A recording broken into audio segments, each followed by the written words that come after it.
À Noël, ma sœur a annoncé qu'elle était enceinte de l'enfant de mon mari. Puisque tu n'as pas pu lui en donner un, a-t-elle dit, avec un sourire. Maman a approuvé, d'un hochement de tête. J'ai pris mon téléphone, j'ai composé un numéro, et l'avocat de mon mari a répondu. Lancez la procédure, ai-je dit. La clause prénuptiale s'est activée en 48 heures, et tout dans cette maison, y compris la chaise sur laquelle ma sœur était assise, m'appartenait désormais. Le matin de Noël, ma sœur se tenait près de ma cheminée, dans une robe en soie rouge. Une main posée sur son ventre, comme si elle posait pour la couverture d'un magazine, elle me regardait en souriant, avec l'enfant de mon mari qui grandissait en elle. Puisque tu n'as pas pu lui en donner un, a-t-elle dit, d'une voix douce, lumineuse, et féroce, c'est moi qui l'ai fait. La pièce est devenue silencieuse si rapidement, que je pouvais entendre le tic-tac de la vieille horloge de grand-père, dans le couloir. Ma mère, assise en bout de table, comme si elle présidait une annonce royale plutôt qu'un désastre, a fait un hochement de tête, approbateur. Mon père a fixé son verre de vin, sans dire un mot. Mon mari, Taylor, se tenait près du sapin, la mâchoire serrée, pas assez honteux pour avoir l'air malade, pas assez courageux pour croiser mon regard. Et ma sœur, Élise, continuait simplement de sourire. C'était Noël. La neige s'accumulait contre les fenêtres, en d'épais manteaux blancs. La maison sentait la cannelle, le pain, et le jambon rôti. Des lumières dorées brillaient sur le sapin, que j'avais décoré seul, car Taylor avait été trop occupé, et qu'Élise n'était venue que pour critiquer mes choix de ruban, et boire mon vin. Il y avait des cadeaux emballés sous le sapin, qu'ont de jolies petites étiquettes, écrites de ma main. J'avais acheté des cadeaux pour tout le monde. J'avais ouvert ma maison à chacun, et, au centre de tout cela, ma sœur venait d'annoncer qu'elle attendait le bébé de mon mari. Je n'ai pas hurlé. C'était ce qu'ils attendaient tous. Un verre brisé, des accusations sauvages, des larmes, des supplications, ou peut-être une crise publique, qu'ils décriraient plus tard comme la preuve que j'étais instable, dramatique, impossible. Au lieu de cela, j'ai attrapé mon téléphone. Catherine, a lancé ma mère, d'une voix sèche, pleine de mise en garde. Ne fais pas de scène. Je l'ai regardé. Une scène ? Taylor a enfin retrouvé sa voix. S'il te plaît, laisse-moi t'expliquer. Expliquer, ai-je répété. Quelle partie, Taylor ? La liaison ? La grossesse, ou le fait que, visiblement, toute ma famille en savait assez pour planifier cette annonce entre les amuse-bouches et le dessert ? Élise a laissé échapper un petit rire. Tu as toujours eu un don pour ramener les choses à toi.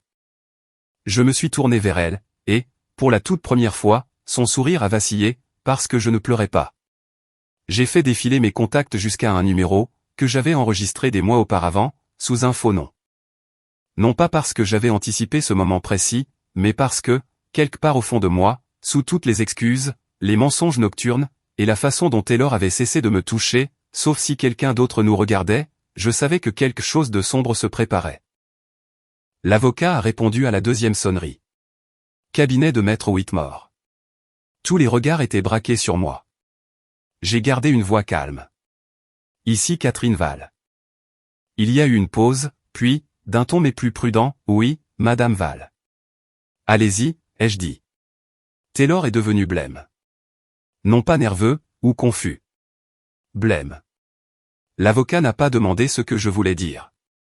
Il n'en avait pas besoin. Compris, a-t-il dit. La clause d'exécution accélérée post-infidélité s'activera dans 48 heures. Les avis de sécurité, et de transfert de propriété, sont prêts. Nous déposons la demande aujourd'hui. Très bien. J'ai raccroché. Pendant une seconde, personne n'a bougé. Puis Taylor a fait un pas vers moi. Catherine. Non. Ma voix a résonné dans la pièce comme de la glace qui se fissure sur de l'eau noire. Ne t'approche pas, ma sœur a froncé les sourcils. Qu'est-ce que tu t'imagines faire, exactement ? J'ai regardé la chaise sur laquelle elle était assise. En chêne français d'époque, retapissé au printemps dernier, avec un tissu que j'avais choisi, et payé de ma poche. Elle avait appartenu à la grand-mère de Taylor, puis m'avait été légalement transférée dans l'inventaire du contrat prénuptial, car c'est moi qui avais restauré la majeure partie du domaine après le mariage. J'avais tout répertorié, chaque œuvre d'art, chaque tapis, chaque cuillère dans le tiroir à argenterie. Taylor avait l'habitude de se moquer de moi, me trouvant obsessionnel. À présent, cette obsession allait le ruiner. Dans 48 heures, ai-je dit, tout ce qui, dans cette maison, relève de ma propriété restera mien. Cela inclut les meubles, les comptes protégés par la clause 9, la plus-value des rénovations, les distributions du trust redirigées en cas d'adultère avéré, et oui, Élise, cette chaise. Ma mère s'est levée si rapidement, que sa serviette de table est tombée au sol. De quoi parles-tu? Taylor me fixait comme un homme qui regarde un bâtiment s'effondrer, avant de réaliser qu'il se trouve encore à l'intérieur. Tu m'avais dit que cette clause était purement symbolique. J'ai ri, alors. Je n'ai pas pu m'en empêcher. C'était un rire bas, froid, presque amusé. Et toi, tu m'avais dit que tu m'aimais. Il a ouvert la bouche. Puis l'a refermée. Mon père a enfin levé les yeux. Assez de théâtralité. C'est la famille, enfin. Non, ai-je dit, la famille n'applaudit pas pendant qu'une fille couche avec le mari de l'autre. Élise s'est levée de sa chaise lentement, délibérément. Tu sais quel est ton problème, Catherine? Tu as toujours cru que l'argent pouvait acheter la loyauté. Et toi, ai-je dit, en m'approchant d'elle, tu as toujours cru qu'être la plus jolie te dispenserait de faire le moindre effort. Son visage s'est durci. Cette expression m'a ramené 20 ans en arrière, d'un seul coup. Élise était née avec une aura de lumière. C'était ce que les gens disaient toujours. Rayonnante, charmante, inoubliable. Quand nous étions enfants, les inconnus lui faisaient des compliments, et me demandaient mon chemin. Elle a appris très tôt que, s'il lui suffisait de pencher la tête et d'écarquiller les yeux, pour que les gens lui cèdent tout ce qu'elle voulait. Les professeurs lui pardonnaient. Les garçons l'adoraient. Ma mère a construit toute une religion autour d'elle. Élise était le soleil, et nous autres devions simplement graviter autour. J'étais la pragmatique, l'organisée, la fille qui se souvenait des anniversaires, s'occupait des papiers, obtenait des bourses, et nettoyait les dégâts. Quand mon père a oublié de payer ses impôts, une année, j'ai trouvé les avis de relance et j'ai réglé la situation. Quand ma mère a mis son compte à découvert, j'ai discrètement transféré de l'argent, pendant qu'elle pleurait à cause du stress. Quand Élise a détruit sa deuxième voiture à 23 ans, en sanglotant que sa vie était finie, j'ai payé les réparations, parce qu'elle avait tellement de potentiel. Potentiel. Ce mot la suivait partout, comme un parfum. Puis, j'ai rencontré Taylor. Il n'était pas éblouissant.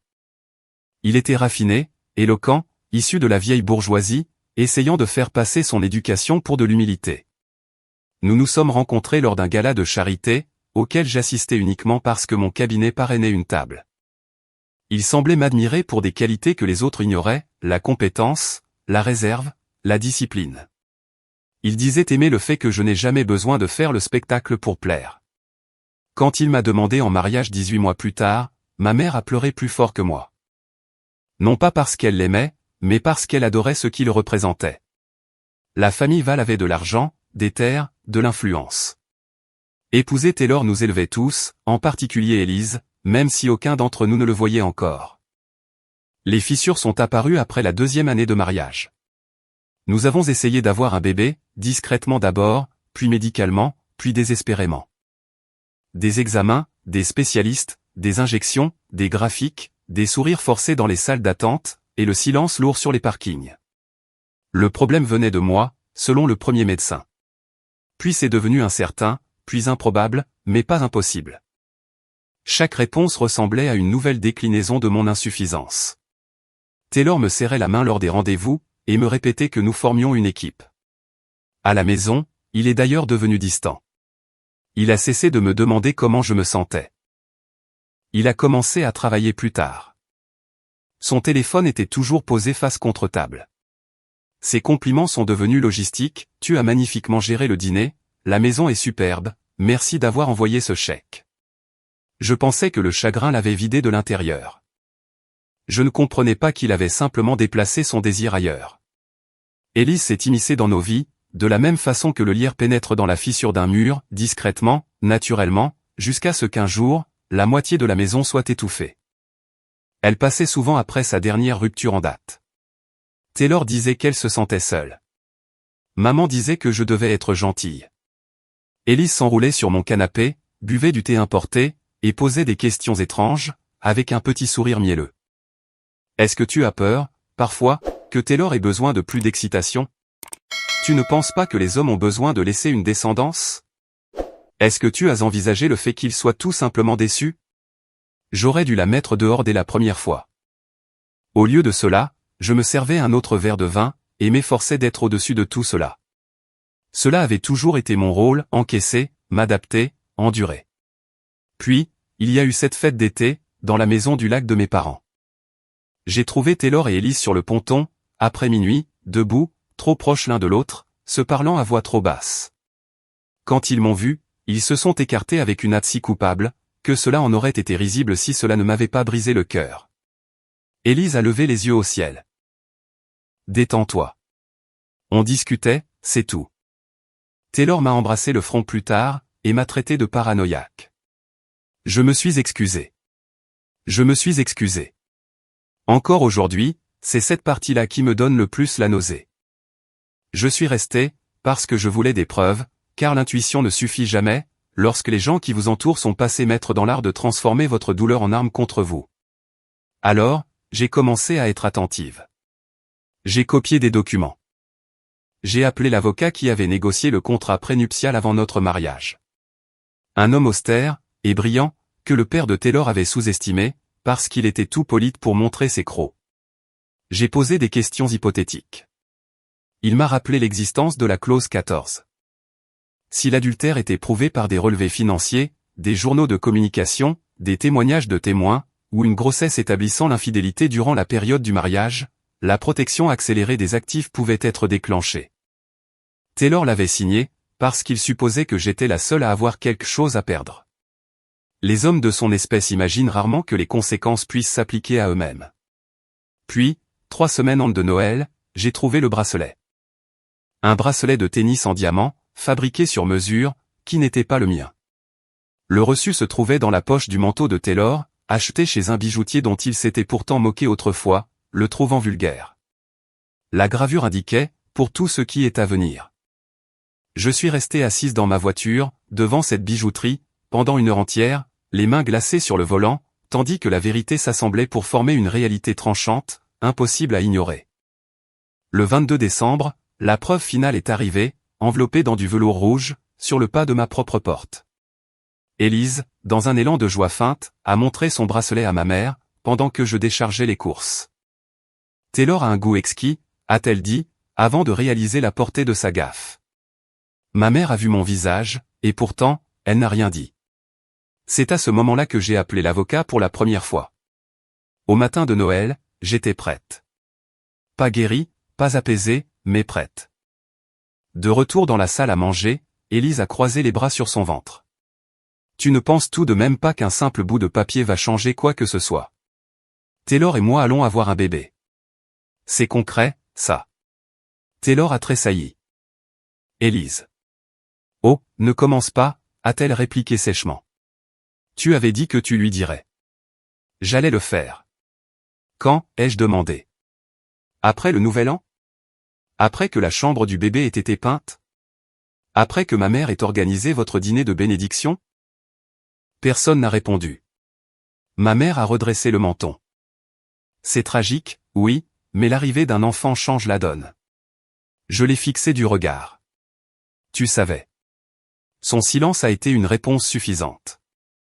Tu savais, ai-je répété, et cette fois-ci, ma voix s'est brisée, non pas de faiblesse, mais sous le coup de la stupéfaction pure, de voir enfin toute la laideur d'une personne, que j'avais passé ma vie à essayer de conquérir. Maman a posé son verre de vin, avec précaution. Je savais qu'il s'était rapproché. Elise a 32 ans. Taylor est mon mari, et tu appelles cela un rapprochement? Elle peut lui donner une famille. Les mots étaient dits. La pièce a semblé vaciller autour de moi. Non pas parce que je ne m'y attendais pas, mais parce que, entendre sa propre mère déclarer à voix haute que votre valeur s'éteint là où votre utérus a échoué, est une forme de mort à laquelle personne ne vous prépare. Même mon père avait l'air mal à l'aise désormais. Margaret, a-t-il murmuré. Mais elle a continué sur sa lancée, empreinte de cette droiture morale, dont seules les personnes cruelles sont capables, lorsqu'elles pensent que la biologie est de leur côté. Tu es malheureuse depuis des années, Catherine. Taylor et toi n'auriez jamais surmonté cela. Au moins, de cette façon, quelque chose de bien peut en sortir. Quelque chose de bien. Ma sœur portant l'enfant de mon mari, dans ma propre maison, sur un fond de musique de Noël. J'ai pris une inspiration si profonde qu'elle m'a fait mal. Puis, j'ai souri. Cela les a tous déstabilisés, bien plus que la colère ne l'aurait fait. Vous savez ce qui est fascinant, ai-je dit. Chacun d'entre vous s'imagine que cela va se terminer par mon humiliation, et ma solitude. Taylor a déglouti. Catherine, s'il te plaît, réglons cela en privé. En privé? Tu as laissé ma sœur annoncer sa grossesse juste à côté de mon sapin de Noël. Il s'est approché malgré tout, baissant la voix. J'ai fait une erreur. Élise a laissé échapper un éclat de rire. Un bébé n'est pas une erreur. Il s'est retourné vers elle, furieux. Tais-toi. Elle a cligné des yeux, choquée. Pardon?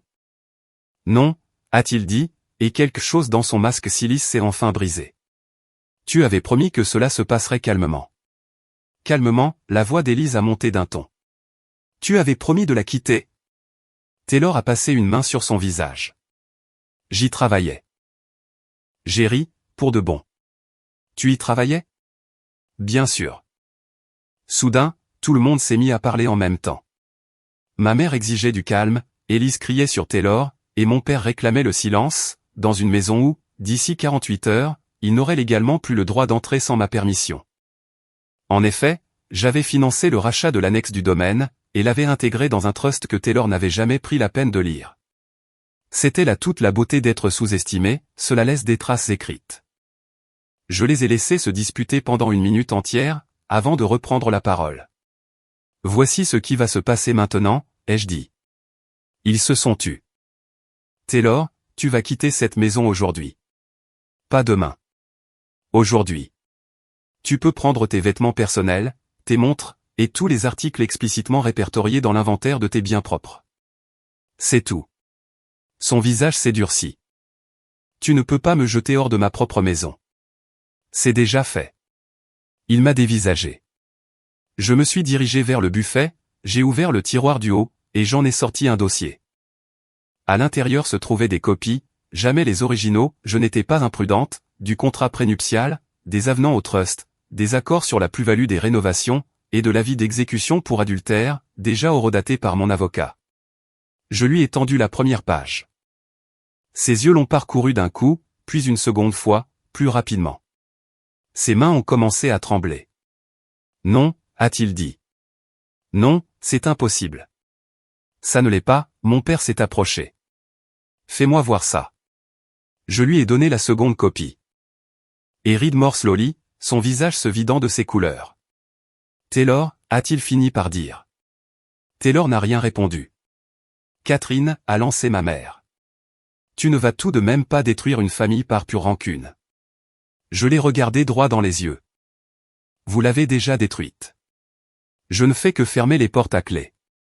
Élise a arraché une page des mains de mon père. Qu'est-ce que ça veut dire, tout ça? Cela signifie, ai-je expliqué, que puisque votre relation avec mon mari constitue une faute conjugale en vertu d'un contrat qu'il a volontairement signé, ses accès au compte joint sont gelés. Le paiement du personnel de maison, que je prends en charge, est maintenu. Le titre de propriété reste sous la structure du trust modifié après la restauration du domaine. La maison d'amis, les voitures à mon nom, les distributions d'investissement, et tous les meubles acquis avec des fonds communs me reviennent par défaut, en attendant le règlement final. Elle m'a regardé, l'air hagard. J'ai penché la tête. Cela signifie que tu es enceinte d'un homme qui n'a plus les moyens de s'offrir la vie avec laquelle il t'impressionnait. Le coup a porté, sa bouche s'est ouverte, puis refermée. Taylor a jeté les papiers sur la table. Ça ne tiendra pas devant un tribunal. C'est déjà le cas. Espèce de manipulatrice. Attention, ai-je dit doucement. Les prochaines 48 heures détermineront si je m'en tiens à une procédure civile, ou si je fais appel à un comptable d'investigation criminelle pour examiner les transferts de fonds que tu as fait transiter par la société écran de design de ta belle-sœur.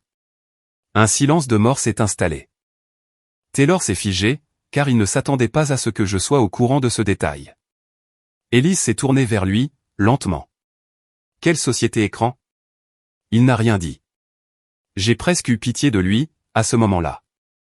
presque. Il avait jonglé avec trop de mensonges, et désormais, chacun d'eux se retournait contre lui. Mon père nous a regardés alternativement. Taylor? J'ai croisé mes mains. Dois-je expliquer, ou préfères-tu leur dire pourquoi 12 000 € ont transité par la SARL de Conseil d'Élise en octobre, sous l'intitulé « Aménagement d'intérieur ». Le visage d'Élise a blêmi.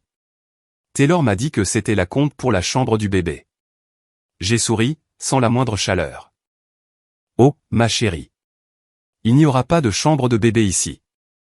Elle l'a regardé, cette fois avec une panique totale dans les yeux. Tu m'avias dit que tout se passerait bien. Taylor a murmuré, je le pensais. C'est à cet instant précis que j'ai compris qu'il n'avait jamais eu l'intention de me quitter proprement. Il voulait le meilleur des deux mondes, aussi longtemps que possible. Ma maison, ma gestion, mon argent, ma stabilité, et d'un autre côté, la flatterie d'Élise.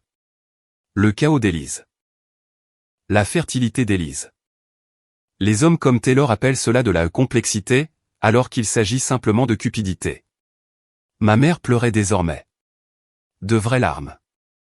Mais pas pour moi, pour le désagrément, pour les répercussions mondaines, pour l'horreur de devoir expliquer à ses amis du club de bridge que son gendre idéal s'était sabordé lui-même pendant le brunch de Noël. Tu es impitoyable, a-t-elle dit. Je l'ai regardé. Vraiment regardé. Cette femme qui m'avait appris à me tenir droite, à parler doucement, et à ne jamais faire honte à la famille. Cette femme qui avait loué mon endurance quand cela l'arrangeait, et balayé ma souffrance dès lors qu'elle compliquait le plan de table. Non, ai-je répondu, je mets juste un point final. Je me suis approché du sapin, et j'ai ramassé une boîte dorée, portant le nom d'Élise. Elle a froncé les sourcils. Qu'est-ce que c'est? Ton cadeau de Noël. Elle a hésité, puis l'a pris, et l'a ouvert. À l'intérieur se trouvait le reçu du bracelet, une copie de la facture d'hôtel de Taylor pour le week-end de leur première liaison confirmée, et la capture d'écran imprimée d'un SMS qu'elle lui avait envoyé, elle se doute de quelque chose. Gère ça. Pour une fois dans sa vie, ma sœur n'avait aucune réplique prête. Ses lèvres ont tremblé. Tu as fouillé dans mes messages? Non, ai-je dit. C'est lui qui a été négligent. Taylor a fermé les yeux. J'ai déposé une autre boîte devant ma mère. À l'intérieur, il y avait un récapitulatif de tous les virements que j'avais effectués au cours des 8 dernières années pour l'aider à rembourser son prêt immobilier, régler ses factures médicales, et éponger ses dettes au club privé. Le total figurait tout en bas. Elle a fixé ce chiffre comme s'il s'agissait d'une obscénité. Joyeux Noël, ai-je dit. Catherine, a commencé mon père, mais sa voix s'est éteinte. Il ne lui restait plus aucune autorité. Seulement de la fatigue. Je lui ai tendu sa propre enveloppe. Une copie d'acte notarié. Non pas pour cette maison, mais pour l'appartement que j'avais discrètement acheté 3 mois plus tôt. Il a cligné des yeux en me regardant. Qu'est-ce que c'est? Un endroit où vivre. Pour toi, et toi seul, ai-je précisé. Parce que, malgré tout, je savais exactement, dans cette pièce, qui subissait et qui menait la danse. Ma mère s'est retournée brusquement. Quoi? J'ai croisé le regard stupéfait de mon père. Tu peux y emménager en janvier. C'est entièrement payé. 2 pièces, vues sur le fleuve. Sans Margaret, sans Élise, sans Taylor. C'est ton choix. Ma mère avait l'air de recevoir une gifle. Ne t'avise pas de faire ça, lui a-t-elle sifflé. Il l'a regardé, puis a détourné les yeux. Pour la première fois depuis des années, il avait l'air vieux. Élise a reposé la boîte, les mains tremblantes. Tu ne pourras pas te débarrasser de nous avec ton argent. Je me suis approché, jusqu'à ce que nous soyons presque face à face. Non, mais je peux m'acheter ma liberté, loin de vous. Ses yeux ont brillé de colère. Il m'aime? J'ai jeté un coup d'œil à Taylor, qui fixait toujours le sol, puis je l'ai regardé à nouveau. Alors, prends-le, ai-je dit. Cette phrase a frappé plus fort que tout ce que j'avais pu de la matinée, car elle voulait la victoire, pas la responsabilité. Elle voulait le frisson de s'emparer de ce qui m'appartenait, pas le fardeau de conserver ce qui était brisé. Taylor a enfin levé la tête. Catherine, ne fais pas ça. J'ai souri. Je ne fais rien. Je te laisse exactement là où tes choix t'ont mené. Puis, je me suis dirigé vers la porte d'entrée, et je l'ai ouverte. L'air hivernal s'est engouffré dans la maison, vif et pur. Sortez, ai-je dit. Taylor ne bougeait pas, Catherine. Prends ton manteau, et sors. Ma mère s'est levée. On ne va pas nous mettre dehors le jour de Noël. Vous n'êtes pas des invités, ai-je répliqué. Vous êtes mes conséquences. Cela s'est terminé de façon encore plus laide que cela n'avait commencé. Évidemment. Élise a hurlé que j'étais cruelle. Maman a crié que j'étais stérile, dans tous les sens du terme.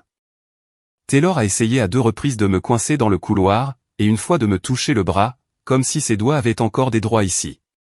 Mon père n'a presque rien dit, mais en me croisant pour sortir, il s'est arrêté. Je suis désolé, a-t-il murmuré. Ce n'est pas suffisant.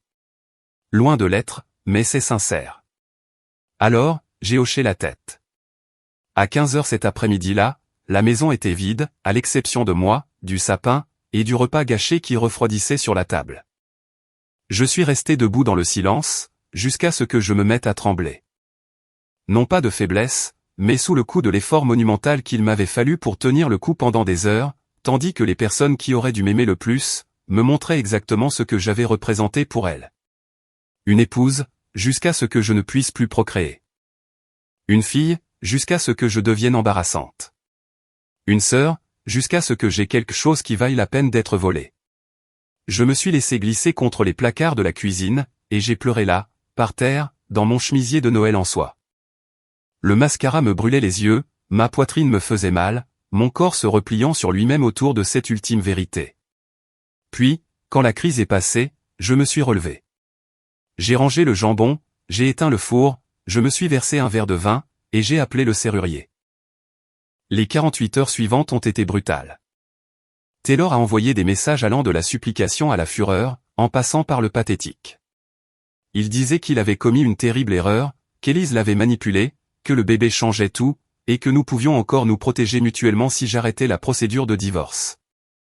Dès le 2e jour, il a menacé de m'attaquer en justice. Au 3e jour, son ton a encore changé, après que son propre avocat l'ait informé que, oui, il avait bel et bien signé un accord doté d'assez d'arguments juridiques pour le dépouiller jusqu'à l'os. Élise a laissé des messages vocaux en sanglotant, disant qu'elle n'avait nulle part où aller, car Taylor ne lui avait apparemment pas dit à quel point sa fortune dépendait de moi, sécurisée par des trusts ou bloquée par mes structures de gestion. Ma mère m'a traité de sans-cœur, puis d'hystérique, avant de déclarer que je n'étais plus sa fille. J'ai conservé chacun de ces messages vocaux. Mon père a emménagé dans l'appartement 2 semaines plus tard. Je ne l'ai pas aidé à faire ses cartons. Taylor a emménagé dans une location meublée loin de notre ancien quartier, car les ragots voyagent plus vite que la honte dans nos milieux. Élise a vécu avec lui pendant 1 mois, peut-être 6 semaines. Juste assez de temps pour réaliser qu'un homme dépouillé de son prestige, n'est qu'un homme qui ment, tourne en rond, et s'exaspère face aux projections de pensions alimentaires. Assez de temps pour découvrir qu'elle n'avait rien d'exceptionnel, mais qu'elle était simplement disponible au bon moment, lors du naufrage de quelqu'un d'autre. Ils ont rompu honte de la naissance du bébé. Ma mère a essayé une fois de jouer les médiatrices. Elle est venue à mon bureau plutôt qu'à ma maison, ce qui me prouvait qu'elle savait déjà où s'arrêtait son influence. « Bon, tu as prouvé ce que tu voulais » a-t-elle dit. J'ai posé mon stylo. Non, j'ai fixé mes limites. Tu le regretteras. On ne tourne pas le dos à son propre sang. J'ai repensé à Noël, à son hochement de tête approbateur pendant que ma sœur s'accaparait mon mariage comme un trophée de chasse. Non, ai-je dit. Je regrette seulement d'avoir supplié si longtemps mon propre sang de se commettre comme s'il m'aimait. Elle n'a rien trouvé à répondre à cela. Des mois plus tard, lorsque le divorce a été prononcé, la maison a semblé différente. Mienne, d'une manière qu'elle ne l'avait jamais été pendant mon mariage. J'ai repeint la salle à manger, j'ai vendu la chaise sur laquelle Élise s'était assise, et j'ai fait don de cet argent à une fondation d'aide aux personnes confrontées au deuil périnatal. J'ai planté le jardin d'hiver, et j'ai laissé les lumières du sapin allumées plus longtemps que d'habitude le mois de décembre suivant, simplement parce que j'en avais le pouvoir. Les gens me demandaient si je détestais le bébé. Ce n'était pas le cas. Les enfants ne sont pas coupables de la vacuité des adultes. Ce que je détestais, c'était l'histoire qu'ils s'étaient tous mis d'accord pour raconter, que je devais m'effacer avec élégance, parce que mon corps les avait déçus, que la trahison répondait à un but biologique, et que la féminité, à leurs yeux, se mesurait à ce que l'on pouvait porter, plutôt qu'à ce que l'on avait enduré. Je ne crois plus à cela aujourd'hui. Un an après ce Noël, j'ai passé les fêtes dans ma propre maison, entouré d'amis venus avec de la nourriture, des rires, et absolument aucune exigence. Les fenêtres brillaient, la musique résonnait. Personne ne mentait. Personne ne jouait les innocents tout en empoisonnant l'atmosphère. À minuit, après le départ de tout le monde, je me suis tenu près du sapin, une couverture sur les épaules, et j'ai contemplé le calme de cette demeure que j'avais sauvée, l'empêchant de devenir leur théâtre. Mon téléphone a vibré une fois. C'était un message d'un numéro inconnu, la photo d'une main de nouveau-né serrant le doigt d'un adulte. Puis, un second message est apparu. « Tu as gagné », m'écrivait ma sœur. J'ai fixé l'écran pendant un long moment, puis j'ai tapé la seule réponse honnête, il n'a jamais été question de gagner. Il s'agissait simplement de ne plus te laisser me détruire. J'ai bloqué le numéro. Et, pour la première fois de ma vie, j'ai compris une chose avec une clarté absolue, je n'ai jamais été la personne vide dans cette famille. J'étais celle qu'ils essayaient constamment de vider, parce que j'étais la seule qui débordait de vie.